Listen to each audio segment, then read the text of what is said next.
it a moment or two. I got to make sure I'm muted. Yeah, same here. Yep, we are muted and we are live. Hello, everybody, and happy Wednesday. Hope everybody is well.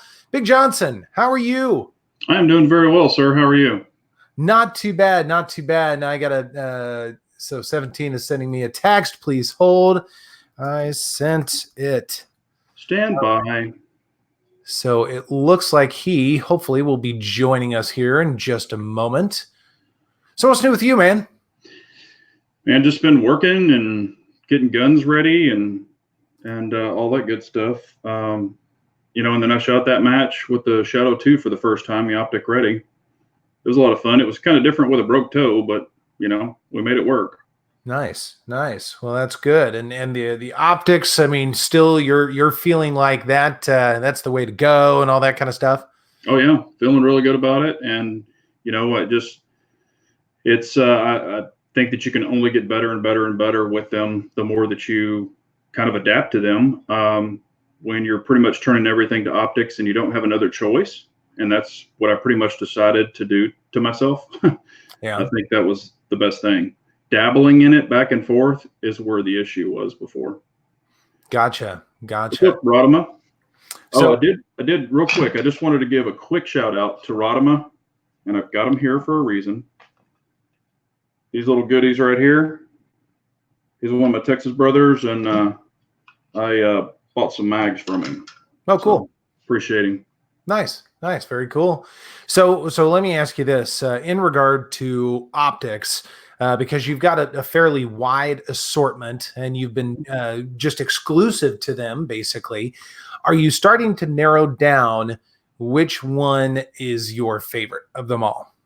Yeah, I did an optics video, where I actually talk about that. To be honest with you, right now, I'll go ahead and say it on here. The two favorites are, believe it or not, the HoloSun 507C. I actually like it a little better than the standard RMR, and of course the SRO for the larger optic. Those are the two favorites. Okay. Yeah, I've been thinking about kind of going the opposite direction. I've thought about investing in a Trijicon, just an RMR. I've yet to bite the bullet on that. There are other things that are much higher priority to me because they're still pretty expensive. I mean, it certainly is an investment. And I've got a couple of HoloSuns. I'm testing the 407 right now for Optics Planet, and then I've got the Venom. Those do great. Those do just fine. But I feel like they're not quite as rugged and sturdy, that sort of thing. So I don't know. It's there's always something on the wish list, of course, no doubt about that. Now, real quick, Ricardo Martinez had a question for both of us. And Ricardo, thank you for the super chat, by the way, much appreciated. He's asking what our carry pistols are. So what's your current carry right now?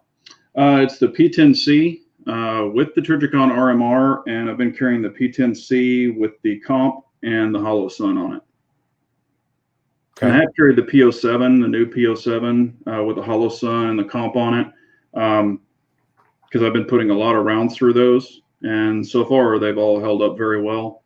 So dominantly the P10C with the RMR. Nice. I've been kind of going back and forth between the 43X, which I like quite a bit, and the 365. Obviously, a very different direction than what you're doing. I prefer something just a little bit more compact and that sort of thing. Just weighs me down a little bit less, but still has adequate firepower, in my opinion. And I enjoy both of those guns quite a bit, and I think they definitely stand up to whatever and certainly do the job. You give up a couple rounds, but you gain a little bit more concealability. So I like that quite a bit. Of course, carrying in Harry's holsters. Harry's out there in the crowd somewhere. I can't get away from those things. They're just fantastic, so comfortable. So that seems to work pretty well. Now, Everett West has a question for us, and several people have mentioned this in the chat, in the pre-chat. I was trolling a little bit as I was getting ready for this, and he was asking about, let's talk Hellcat versus P365. So as a lot of you guys probably know, Springfield Armory, and I know, some people might not care for that quite as much right now. However, they did release the Hellcat today in 2 different versions. And these are micro guns, very similar to something like a 365 or 365 XL. I haven't seen them yet. I think it's maybe 4. I don't know what the barrel length is yet. I haven't really studied the stats, but one is optics, either ready or optics mounted. I think it's just ready. I don't think the optics come on it, right? Because they've got a couple of different choices for that. But it's 11 and 13, so 11 rounds native plus 1 in the pipe. So they've one-upped the 365 and seemingly basically the same bells and whistles that you get with the 365. So you're getting what looks like pretty good ergonomics that no one will know until they get them in hand, of course, but then good sights. When I tested the XDS Mod 2, that was one thing I really liked about that gun. The sights were fantastic. There were some things I didn't care for with that gun. I thought the trigger wasn't really up to par, in my opinion, but the rest of it was a pretty good build. But I'm actually really excited for this. I think it'll be interesting to see. What do you think? Yeah, I think introduction of another optic ready pistol or potentially optic ready, if that's what you choose, and the price point, and this is per Springfield, is $560 MSRP for the optic ready, and then $530 for the non-optic ready. So, and the sights do co-witness, so that's a plus. I think it's another option out there. And you also kind of have the Shield, Performance Center, which can be optic ready, or they do have their version of it too. And then that PPS, remember, with a little optic on it. I think having different offerings is a good thing. I haven't shot that XD or the Springfield, so I don't know, but I think it's going to be interesting to have another option. Yeah, I totally agree. And actually, Keith Gregory makes a really good point. It was another thing that some people really love, but some people really do not. It's a love or hate thing, that grip safety. And they are not the only ones who do that. Like the Smith & Wesson Shield Easy also has it. So there are some people that really feel like it's kind of mandatory. It's another safety. I'm not a fan personally. To me, the trigger safety is perfectly fine. I'm not a big fan of thumb safeties, especially on polymer firearms. I also believe that the safety is you and having good trigger control and discipline and safety mindedness and that sort of thing. But I think it'll be very interesting. I think we needed some more competition, and we were saying when the 365 first came out, and have been saying all along, that we're just waiting for other manufacturers to come along and either duplicate or do their own version. And I have to give Springfield credit, again, just based upon pictures and the short reading that I was able to do during work today, which was very little. It seems like they're kind of doing their own thing, and I appreciate that very much. Now, time will tell, but I'm kind of excited to see that. They've been a little bit quiet over the past couple of years, so perhaps this is a thing. You never know, and it might not be. Time will tell, but I think it'll be interesting nonetheless. Yeah, and I hate grip safeties, period. That's, I've always said that. And the first thing I saw was, hey, no grip safety. That's cool. Because, even on a 2011, I have a hard time actually actuating the grip safety. So I usually pin all the grip safeties on my guns. So I think that's good they did away with it. Because plus it's a striker fire gun. So, a gun with 4 safeties is a little overkill in my opinion. If you like it, that's cool. But I think anything, and what's funny, and if you remember, we talked about this before, we were like, okay, with a 365 out, who's going to be the next to the table with something like that? We were predicting, like, we didn't really say Glock. We're like, they probably won't. But then we were like, maybe M&P, something like that. And hell, out of the, here comes Springfield. So that's definitely different. I wasn't prepared for that one. Right. I wasn't really either, but when there were murmurs of something upcoming, There were a couple of different directions I was thinking. One would be a pistol caliber carbine because that's really hot right now, or going very, very small, that micro sort of hybrid double stack, high capacity small firearm type of thing. So again, I'm excited. It'll be fun to see. I'm a big fan, and most of all of you guys, and I know Big Johnson, I mean, I like anything that goes bang. And, so anytime there's competition and options in the market, I think that makes things better for everybody. So we'll just, we'll have to see how that goes. But I for one, am very interested, if nothing else. Now I want to open up something on that. With the new gun, how do you feel about the name? How do you feel about that pistol being named Hellcat? Real quickly, Art is saying the Hellcat is the new Mossberg. It will be forgotten in 6 months. That is always a possibility. However, the concealed carry firearms market is huge. Now, I realize the Mossberg is also concealed carry as well. I felt like it was such a duplicate of the Shield, and even to a degree the 43. I mean, it had a little mixture of both, but mostly the Shield. That when the Shield is already priced well, even though so is the Mossberg, and the Shield is well established, it's hard to overshadow something like the Shield. It's got such a good reputation. But now we're into something a little bit different with the 365. But in terms of the name, I don't really care. It doesn't bother me one way or the other. I think it's kind of it's a catchy name. So it's not an XD or something like that. And there's nothing wrong with that name either. But to me, that's not as catchy as something like a Hellcat. I think that's kind of an interesting name, if nothing else. So again, anytime something fun and a little bit more off the beaten path comes on the market, I get pretty excited about that. The thing that, when I first saw it, the picture of it, I was like, kind of looks like a Mossberg. But then, of course, with the stippling and stuff like that, a little more aggressiveness. But of course, with the capacity, that's where it's definitely, a lot different from the Shield and the Mossberg, and being optic ready if you choose to do that. I mean, it's another offering that is potentially optic ready and higher capacity. So I don't think there's anything wrong with that. Yeah. Now, Keith is saying that it looks snappy. It probably is a little bit. I will admit the 365 is a little bit snappy too. I mean, you've got to have a good grip, some good fundamentals, and be comfortable around firearms. I would not give that to a first-time shooter for their first round. I don't think that'd be a very pleasant experience. So yeah, it is just a little bit snappy here, and we've got a third joining us. 17. Why, hello, boys. How's it going, man? I've just been battling a migraine from hell all day today. So popped about 17,000 Advils. So I feel great. My liver doesn't feel so good, and neither does my kidneys right now. But that's expected when you pop so many damn Advils. So I'm good. That's true. That is very true. Now, just to catch you up a little bit, I don't know if you've been following along. We've been talking just for a few moments about the new announcement from Springfield Armory, the Hellcat. And Jay, thanks for the super chat, man. Really appreciate it. He said, what is it, a pistol or a car? Lol, boo, Springfield. Well, again, I'm kind of excited. But 17, what are your initial thoughts on this?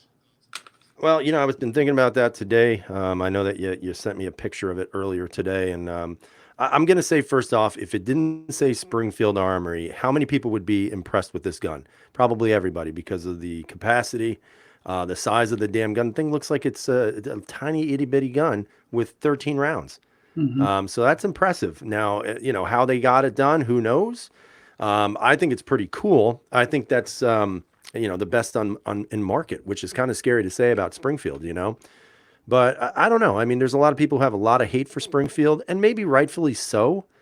But again, we've had this discussion before. There have been other companies that have also sold out people to get ahead financially.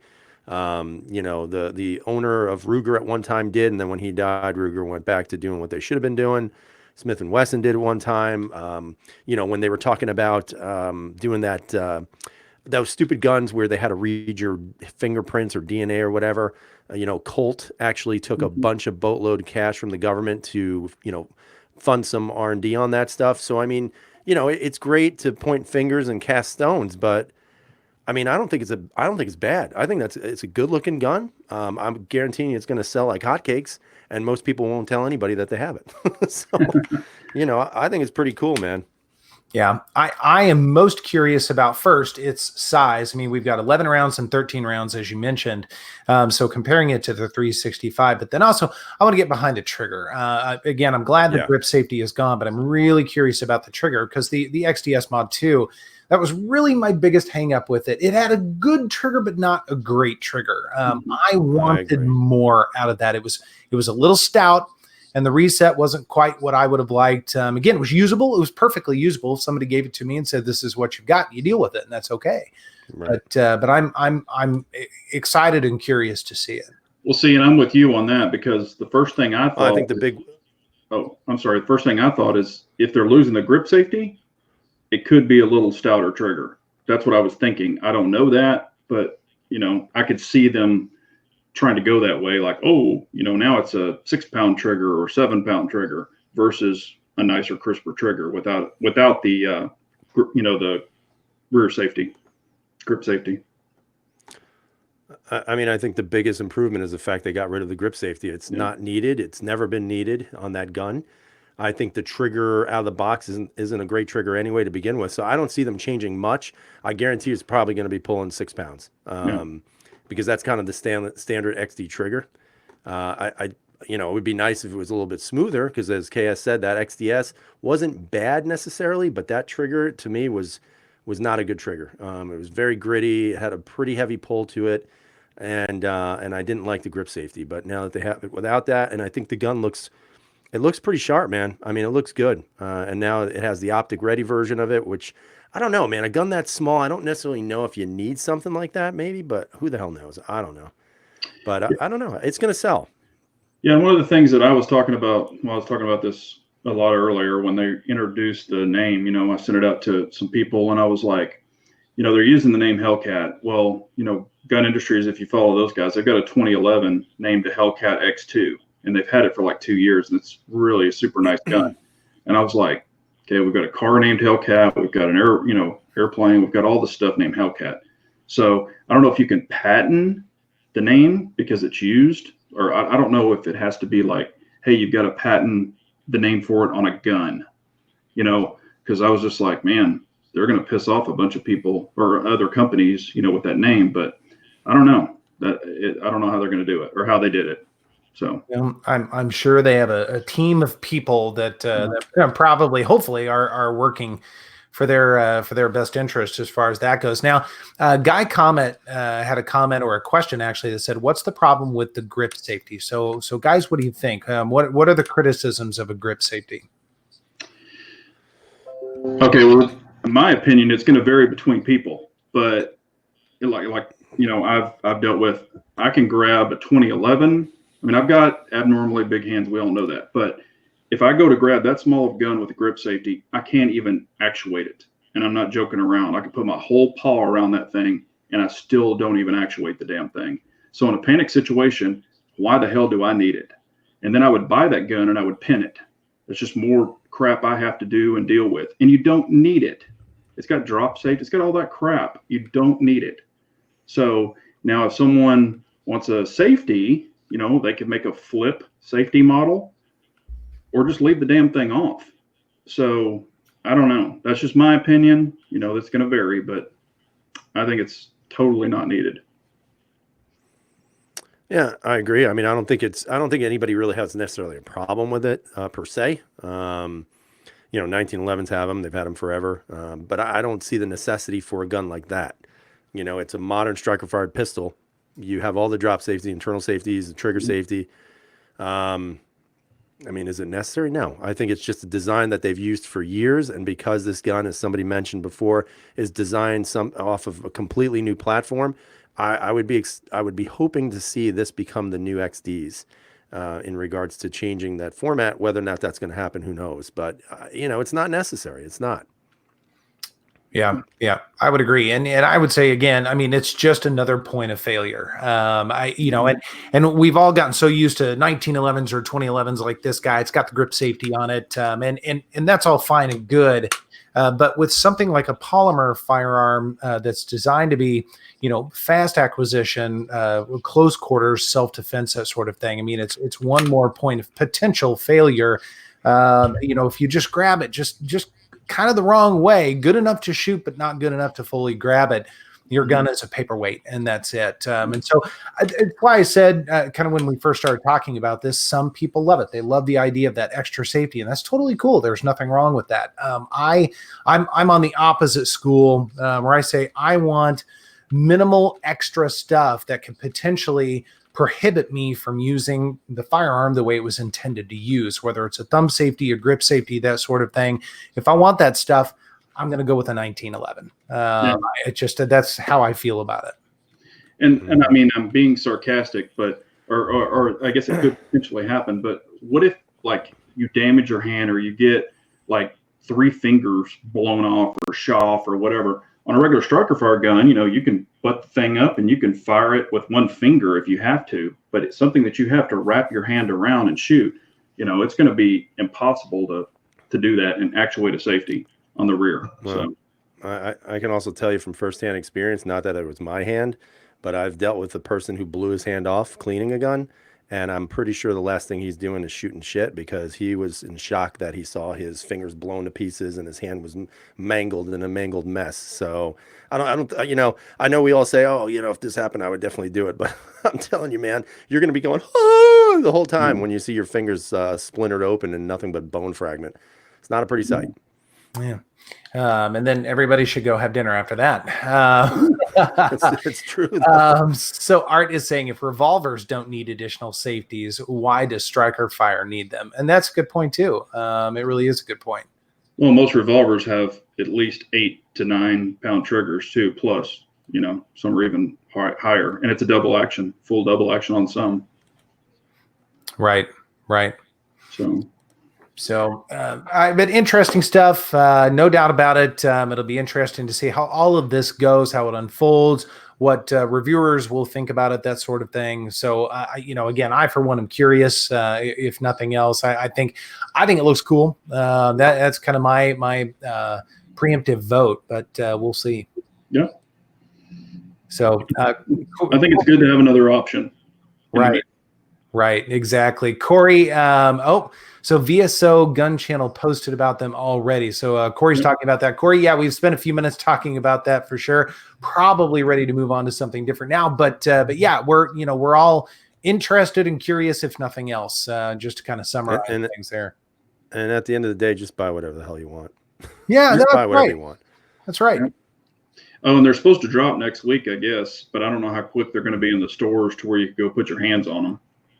Well, they're pretty good about getting things out pretty quick, kind of like Smith & Wesson. So I would imagine we're going to see them relatively quickly. Yeah. So, Now, the next thing, though, is, and I guess we're sticking on this for a moment or two with the Optics Ready one. One of the optics, there are 2 optics that will fit, I guess, the footprint, if you will, one of which is the Shield, the little mini RMS or RMSC or whatever it is. And I'm curious, those are hard to find.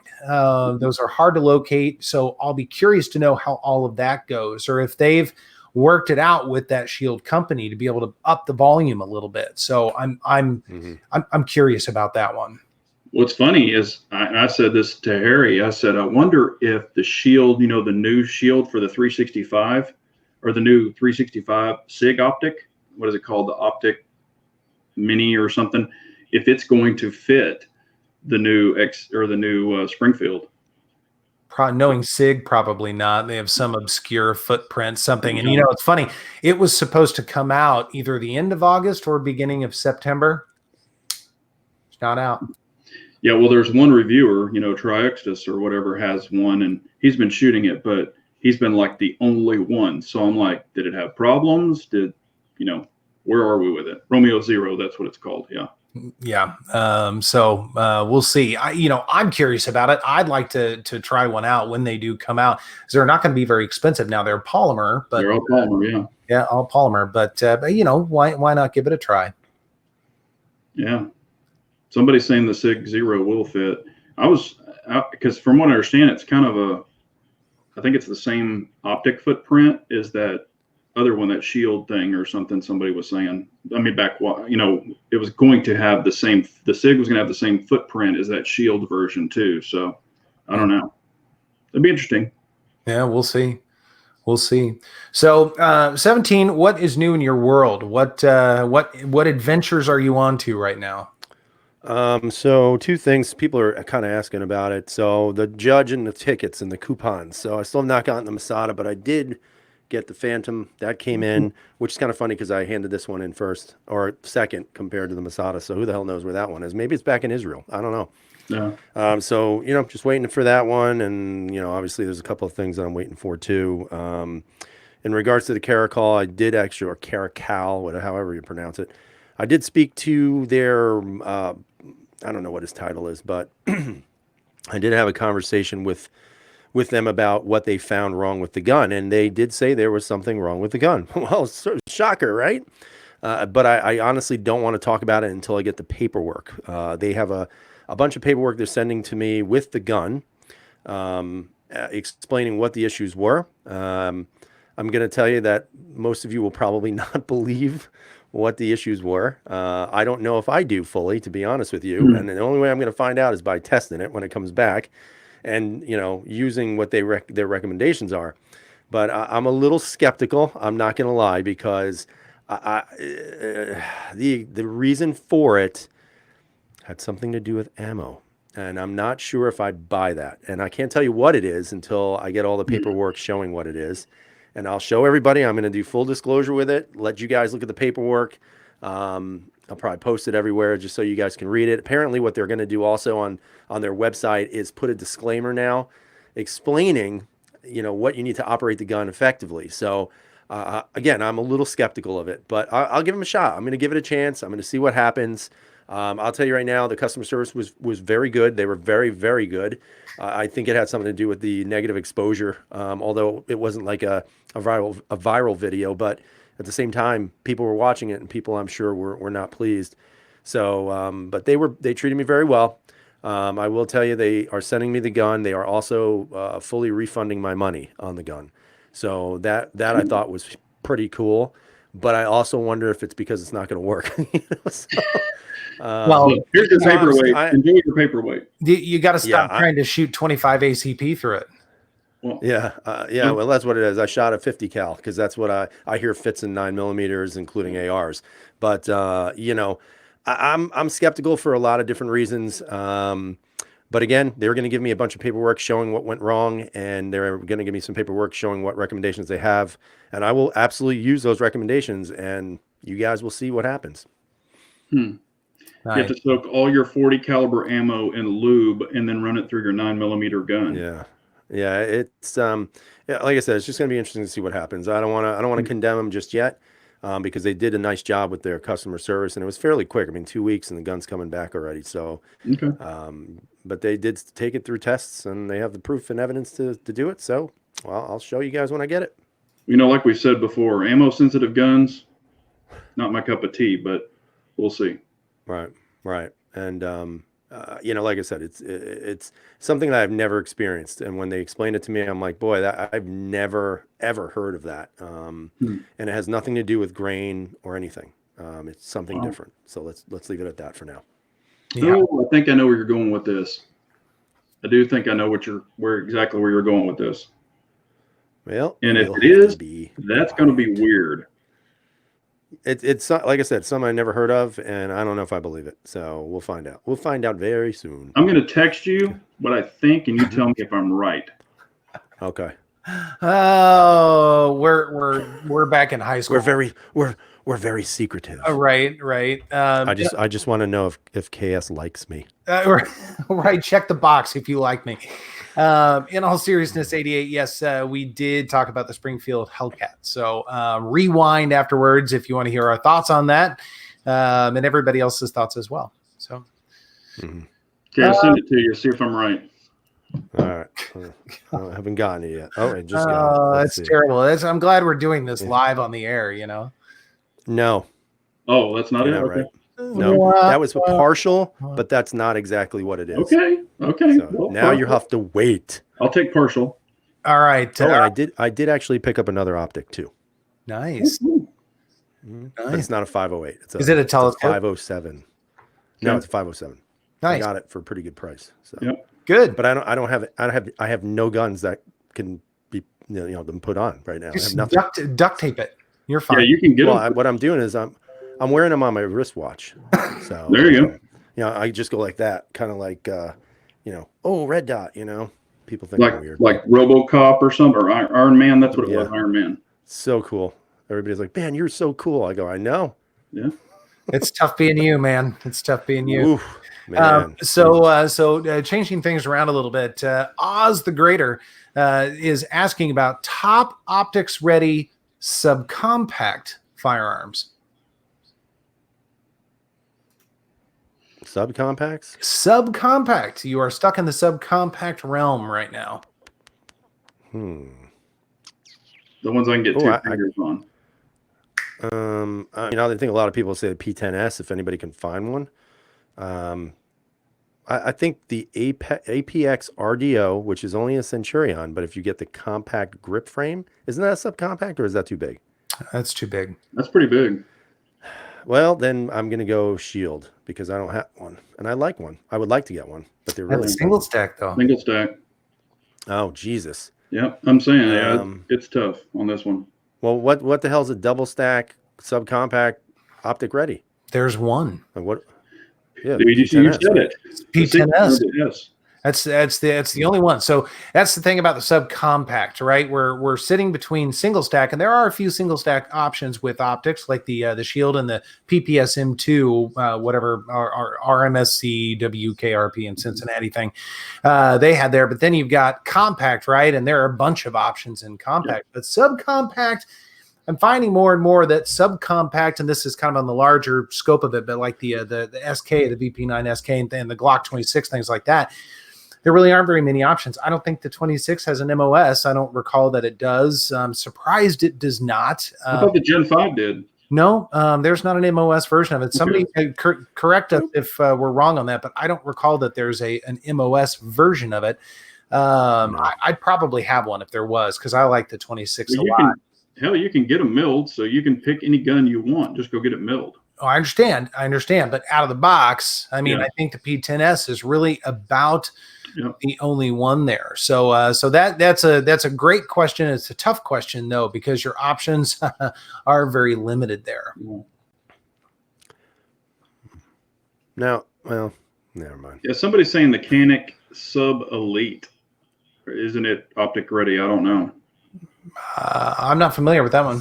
I don't know what the Sub Elite is. All right, I'm going to look it up, and then I'm going to secretly text all of you. Okay, sweet. Ooh. More secret squirrel stuff. All right. It's called the SF Elite Compact. So, but that's compact, right? Yeah, that's kind of, you and I've had that. Fu Master Chu is saying that he got a couple of P10Ss. Congratulations. They're out now. I'm seeing them in a lot of the gun stores around here, both optics and not optics. So it's been a while, but they are finally starting to get out in the wild, get out in the open. Yeah, I put my hands on them. They're tiny. I mean, wouldn't it be? Go ahead. Go ahead. No, go ahead. I was just going to say they're out there, but they're very small. So, I mean, if you've got that in your holster, and that's where I get into trying to grab it quick. I mean, it's a small grip. I mean, even for, like, I can get 2 fingers on it, but I'm talking for like a normal hand person, it still could be pretty damn small. Now, you can put an extension on it with a +2, but it's going to add a little more length, but you'll still have the shorter slide. And honestly, for carrying a gun that small, even if it's an S, I would still recommend using a C holster, because you're going to have more length and you're not going to have that little stubby sucker jamming into you, because the shorter the muzzle, trust me, when you carry, it's not as comfortable as you think it's going to be. Yeah. And that is very true. And I think a lot of holster makers, Harry, if Harry's still out there, he might provide his thoughts as well. But I think a lot of them are going to the longer holsters for different options and/or a threaded barrel. So you've got a little bit more wiggle room to do, or a comp, or whatever it happens to be. And they are, but then as the purchaser, someone who might not be used to carrying all the time, and say they buy that gun to carry it, a lot of them think they want the exact one with the exact muzzle length, because they don't carry every single day. and then they'll buy it, and then they're like, oh my gosh, this thing's uncomfortable. It's poking into me. So if I was a holster maker, I'd put asterisks all over that thing saying, hey, we recommend the C, but if you want the S, more power to you. Right. Now, real quickly, because I know he's asked this a couple of times, Art's asking about when can you put a subcompact 320 slide in a flux defense? I don't know the answer to that. I haven't played around with it, and probably won't be. So I don't know.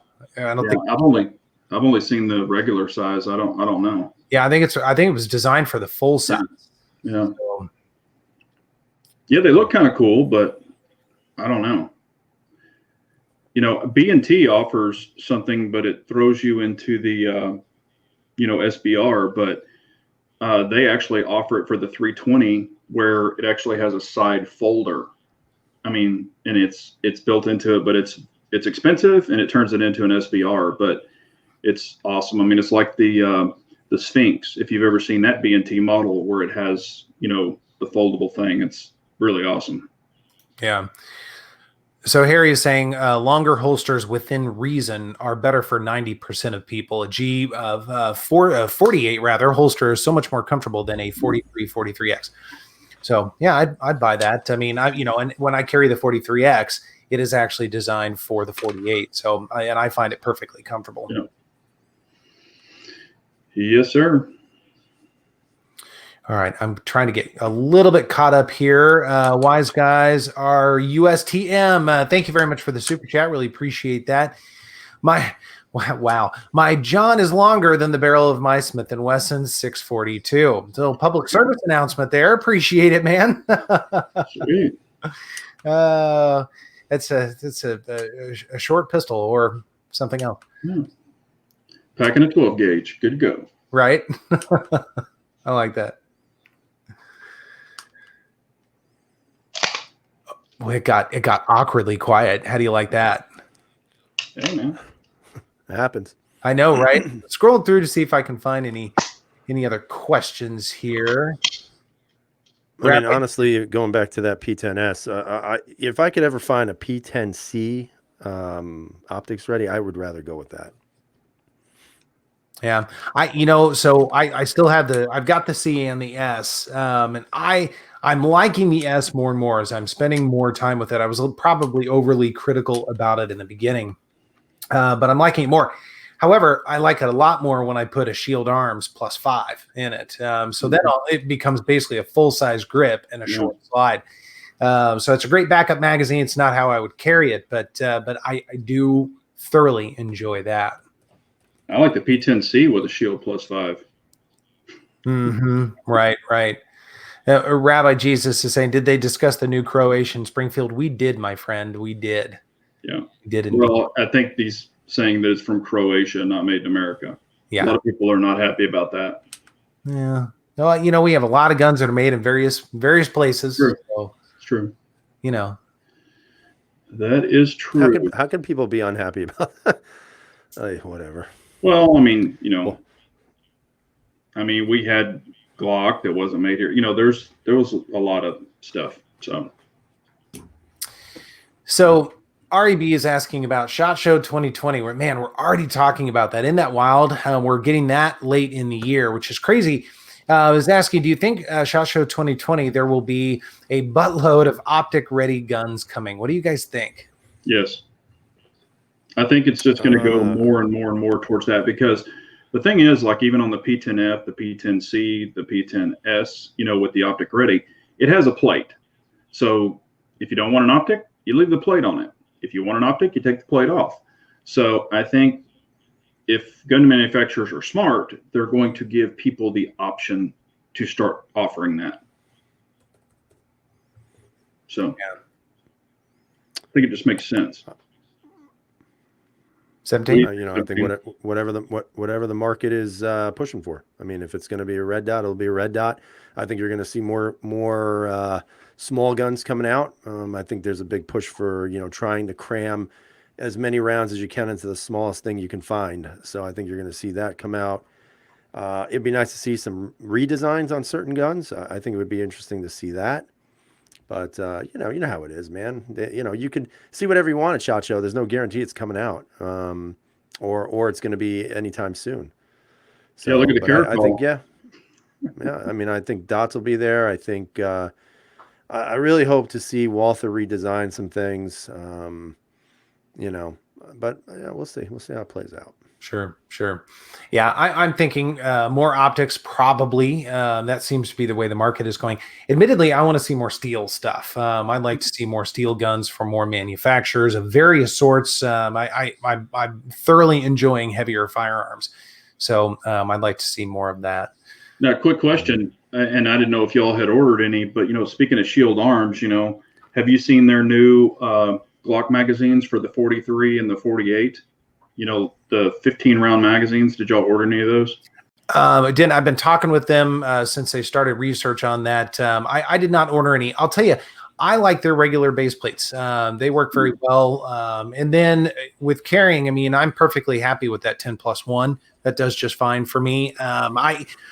At some point I probably will, because I'd like to see how it works, because it is a totally different redesign. It's a metal magazine, so whole magazine, yeah. Right. So that will definitely be different. But no, I actually have not yet.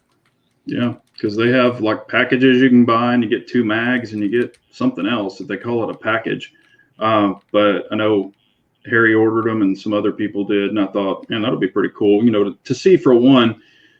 Shield hasn't made anything that hasn't, or Shield Arms. I mean, everything they've made that I've bought, they've worked great. But it's going to be interesting in seeing this whole new design of a magazine, how well it works, through torture test, and really hammering on it if, it's going to hold up. I mean, I just think that's going to be interesting to find out. Yeah. 15 round mag for 48. Yeah, that's pretty cool. So Art's got an interesting question. Any thoughts on the political climate of 2020, and not specifically politics here, but any need to squirrel certain platforms or accessories? I think that's the key question here. I think that fits in very well. What do you guys think? Well, I mean, I think. Go ahead. No, go ahead. Nope, go. I was going to say that's actually a question that I've had a lot of people, on Instagram and stuff like that, reaching out to me, asking me what my opinion was. Matter of fact, I think Art even asked me that. I'm a big proponent of, if they're going to start pushing anything or trying to take anything away, I think it could be magazines, of course. So I'm a big proponent in, loading up on the magazines that could potentially go after, and you've got them grandfathered. I think they're going to go after strip lowers, lower kits. Things like that. That's my opinion. And then also, of course, magazines on pistols too. So that would be things that I would consider. Well, I think the political climate's about to get a little hairier, thanks to the possibility of impeachment, which I think will be interesting. Right. I also think that the inevitability is going to depend on a couple of things. It's going to depend on whether or not we try to keep things red as long as we can, and it's also going to deal with the political will of the people who are in the House of Reps and in the Senate. I mean, it's we could sit here and argue that it's what we're going to do about it. We're not going to do anything about it. It's whether or not they have the political will to literally defend the Constitution. And that is the question, and the answer is probably going to be no. So I would suspect you're going to see, normal capacity mags go bye-bye. I think, maybe the ARs will be somehow restricted and all this other, or you'll have to jump through 15 to 20 different hoops to own one. But I think that it's inevitable. And as much as it pains me to say it, I don't think the politicians we have right now have the political will to do much about it. Yeah. I would echo those sentiments, and I would say that magazines would probably be up for grabs now. We've started to see a little bit more a bump in sales in ARs. That's finally starting to kind of trickle down. I imagine that will continue, at least for the time being, because people are a little bit paranoid about that. But we'll have to see how things go. I'm hoping there's some backbones out there that will stand up for what's right. But we'll just have to see. Yeah, Francis definitely gets the Salesman of the Month award because of his ignorant thing that he said. That did fire up a lot of people to purchase them. Right. Well, and Keenan is saying already a boost in sales where he is as well. I think that's starting to happen now. That's great for the industry. It's great for gun shops, that sort of thing. They kind of need it. So to a degree, I'm okay with that. Rabbi is saying now's the time to buy the lower end ARs, as it were, and resell them at $2K a pop. Hopefully we won't get to that point. I'm really hoping not, but it may be a potential investment opportunity. Yeah. And also for this impeachment thing, good luck. They don't have, some people don't realize how difficult that would be to impeach, this is just a hearing, but to push this forward, nope. So, yeah. Yeah, I know Nicholas Rodriguez is saying gun companies are not on our side. I'd be interested to have you elaborate that on that a little bit. What do you guys think? I'm sorry, what did you say? Because I was reading Fernando's comment. He said he's a Navy SEAL and he believes in gun control. I'm hoping that he means with both hands. Right. So Nicholas was saying gun companies are not on our side. I don't think they are as they need to be. Some of the companies, especially the larger companies that have large military contracts, they're not worried about normal civilians.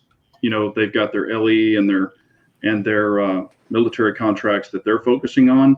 But I think a lot of them need to speak up because, if they were to see the civilian sales completely cut off, that could be even a quarter of their profits or a half. It'd probably be a quarter, but the quarter of the profits could really put a big dent in their inventory and what they're stocking. And if it's inventory sitting in their warehouse, they're paying for that inventory. Yeah, that's right. And contracts, military contracts and company contracts only buy maybe twice a quarter, once a quarter. So it would be in their best interest to start speaking up. Right. I would agree with that. Now, there are some manufacturers who are thinking the opposite, like Colt, but most manufacturers, I think, probably would echo that. They need the civilian market, especially in the U.S. I think they really do. It's funny that you say that, and I've talked to other people because they've asked my opinion about the Colt. Colt has not been relevant in the AR market forever. They don't even make their own freaking barrels. They've been so obsolete for years and years and years. I think the only reason they came out and said that is to try to act like, oh my gosh, now we're relevant. Colt has not been relevant, period. So that's enough of that. Sorry. Yeah. Now, Snowman is saying, do you guys think that bullpup rifles are in danger?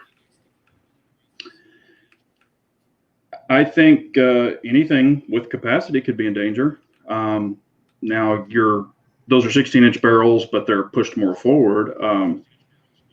It's a scary looking rifle. So, yes. I think any of them could be. What do you think, 17? I think, like you said, everything is fair game right now. I don't think anything is safe.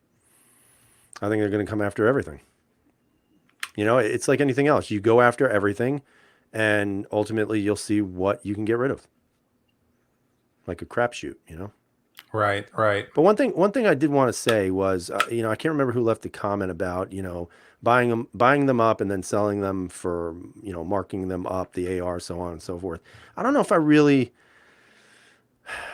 know if I like that so much, because, we saw that when the ammo was an issue with 22s and everything else. And we saw people hoarding everything and then selling it for crazy prices.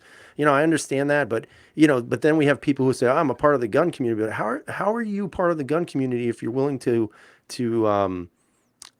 I guess, what's the word I'm looking for?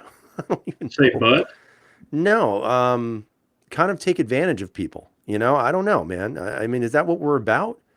Or are we about, saying help each other out? I don't know. I don't know how I feel about something like that. Like, I just thought it was an interesting comment. I'm not saying you're bad or good or whatever. No, but we always throw those words out. We're a gun community.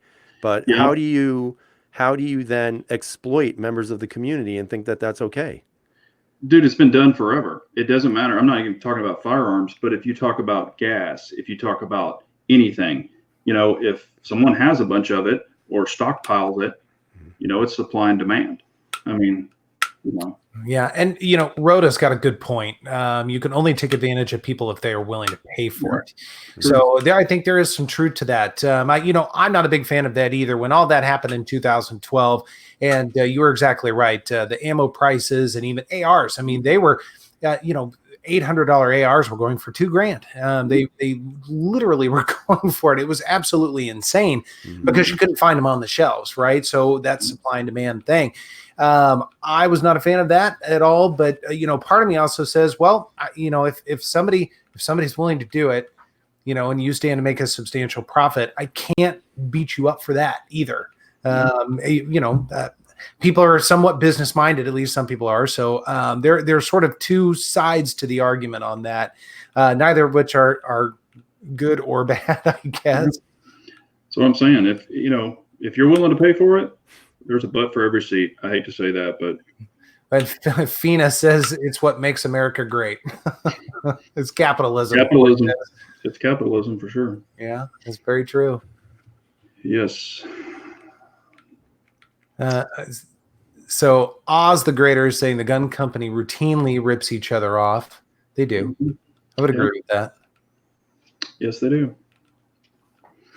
Well, as we are getting long in the tooth for the evening, any other questions anybody has out in the audience or anything else you guys want to bring up?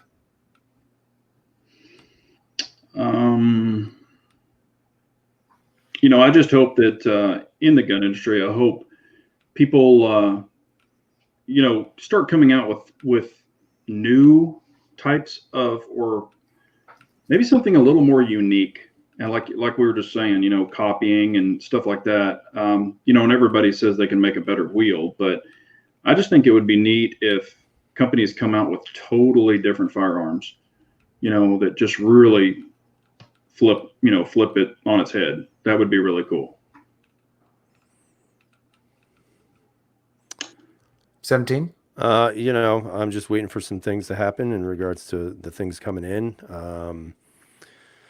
I ordered a set of new night sights tonight. So apparently, I guess TFX has come out with the, and you guys know, hopefully, that the Tritium Pros have been out there for a while, and those were kind of the three dot sight with the big white orb in the front.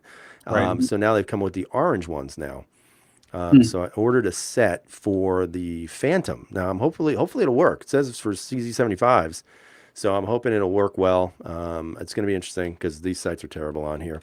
I'm also playing around with the gun tonight because, the owner of this never cleaned it. So there's a lot of grit on the trigger, and I'm actually cleaning with my finger right here. And I'm working some of that carbon out of there, and it's actually smoother, being a little smoother, which thank God.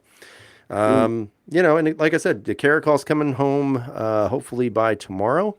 And, we'll follow up with that. Hopefully the Masada will come out and come home with me at some point soon. Got a couple other firearms waiting in jail. I've been hitting up that one place to see if we can work something out to get me a New York State compliant AR, but so far I have not heard back from them, which is, again, not a surprise. And, we'll see. We'll see how it plays out. We'll see how it plays out, man. And hopefully we don't have an impeachment process because it's gonna destroy this country. I mean, there's so many things going on right now, and that's what they're worried about. I mean, come on.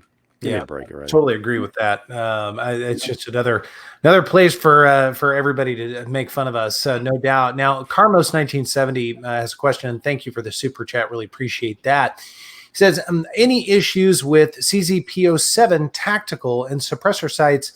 Oh, crap. And I just lost it. Hang on a sec. Every once in a while, the chat thing will do it. It'll just lose, and it's gone. Yeah, I remember it. He was saying, is anything, does it change your point of aim, point of impact with the suppressor sights? Do you have to hold it differently?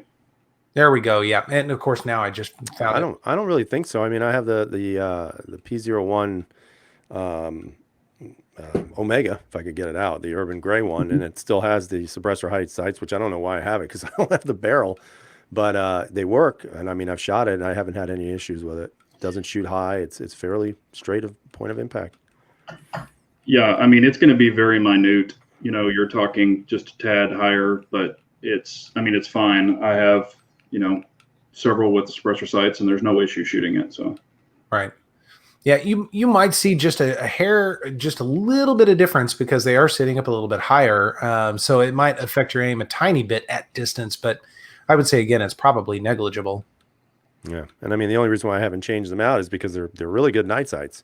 yeah, they're actually the best they offer. Yeah, they're super bright. So you know why get rid of them? You know, so I figured keep them and use them and just learn them. Yeah. So I would not get rid of those because you can't just go out and buy them anymore. no, Yeah. no, they're hard to find. Yeah. And if they would have only done that with the P10s and put that on there, it would have been nice because the P10 sights are pretty rough in regards to the brightness. Yeah, they changed them and they're definitely weird. Yeah, so the set that I've got now on both of them, they're better. They are better than they were when they first did the night sights from the factory. Mhm. Those were abysmal. I thought they were a joke with that little plastic ring that you could barely make out. They are better. They're not Mariglow HDs or Trijicon HDs, something like that. But I would say they're better. Yeah. Let's see if there's anything else out there. So Art is asking 17, is the Phantom bringing you back to polymer? I don't think I've ever fully left. I just took a little bit of a hiatus because I was, like I said before, I was a little bored with all the, polymer striker fired guns. But, honestly, with the Phantom, it is such a nice gun. There's so many good features on it. The ergonomics, the fact that it sits nice in your hand. And it's a really good shooting handgun. And to me, I mean, if you're going to go with a good hammer-fired gun, in my opinion right now, I really have taken to the SIGs in the metal form, but I just think it's so hard to beat a CZ with a hammer. I really do. I just, as much as you try to step back from them, I still think they make the best hammer-fired handguns in the world. However, if they used an SRT type trigger for their single action, they'd be even better. Nice. All right, so we do have another question here. This is from Carcane. Better fun range toy, Desert Eagle 50 AE or a 500 Smith & Wesson? So we're pulling out all the stops here. I just think the oohs and the ahs of a fireball coming out of that Smith & Wesson would be a lot funner. Honestly, I've shot the 50 AE and I've shot a 460 Casull. I don't think I've shot a 500, but honestly, in those two things, Desert Eagles has kind of the cool factor, but sometimes they're not very reliable. I would go with the Revolver. I'd go with the 500, and if you could get it with the ported barrel, which you can, that's pretty awesome. Yeah. So I was at Centerfire not too long ago. They've got a Desert Eagle to rent, the 50 AE, and guy bought box rounds. They're expensive. They'll sell them by the round if you want. But he bought a box, 20 rounds, went out on the range and shot and came back and he said that was the most fun he's ever had. And just because that thing is so huge, there's so much weight. I don't know how many of you have held a Desert Eagle in your hand, but it is tremendous. To me, it is far more tremendous than the 500 Smith & Wesson. And the 500 Smith & Wessons are very cool, especially the longer barrel ones. But I'd say Desert Eagle just because it's so insane. I mean, it's just massive. I think the Desert Eagle is one of those guns where, you look at it and you're just like, if you own one, like you're probably saying to yourself, man, it's such a cool gun, but I have no idea why I own it. It's a fat gun. It's a heavy gun, shoots a pretty big round. Sure, it's a lot of fun to shoot till you rip your thumb off shooting it. I just think it's one of those guns where you kind of just get it, and then you look at it and you're like, why the hell did I buy this thing? And then you shoot it and you're like, now I know why I bought it. So it's one of those types, I think. It's a cool piece to have or to own or to look at, but feeding it ammo. And I mean, it really, as heavy as that thing is, I think it's like 4 pounds, something ounces, 4.5 pounds maybe. But, it doesn't recoil as bad as you think it would. But, it can have its issues as far as feeding. Yeah. Well, so with the last couple of moments, any parting words from either of you guys? Go ahead, 17. Not really. No, just kind of doing nothing right now. Unfortunately, there was a death in the family, so I've kind of just stopped for a while. And then that's the way it is for me right now. So I'm gonna be doing some things soon, hopefully. Um, I do have that. I'm just gonna plug it, Subscribe Star. So Art did that for me earlier. Appreciate that, Art. But I'm gonna be doing a newsletter soon, coming out to those of them who actually subscribe, which isn't much, but that's cool. I'm happy.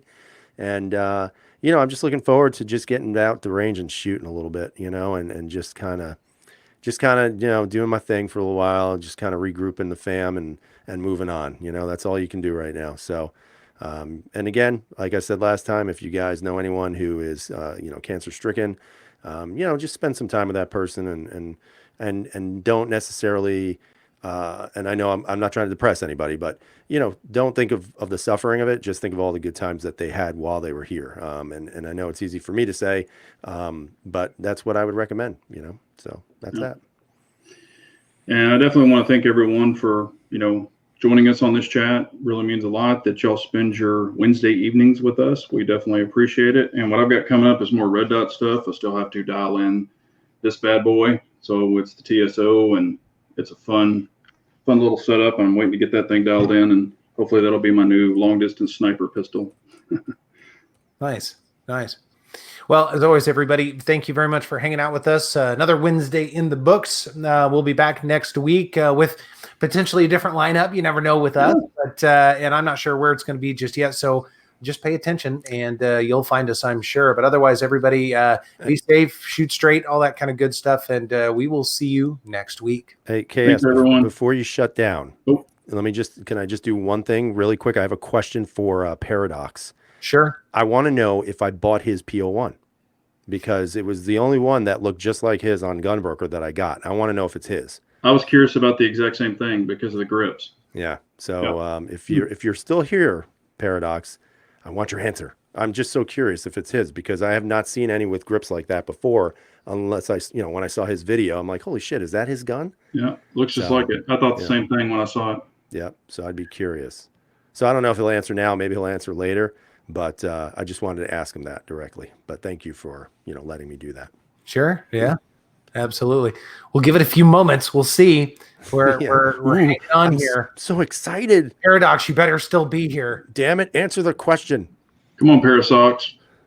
So I mean, like I said, I can't see it not being his because who else had those grips? You never know. You never know. Look like his. Because when I saw the grips, I was like, man, I wonder if that's Paradox. Well, he may have bailed. Yeah. Well, you'll have to hunt him down. And that's it for P01s for me. I don't need any more.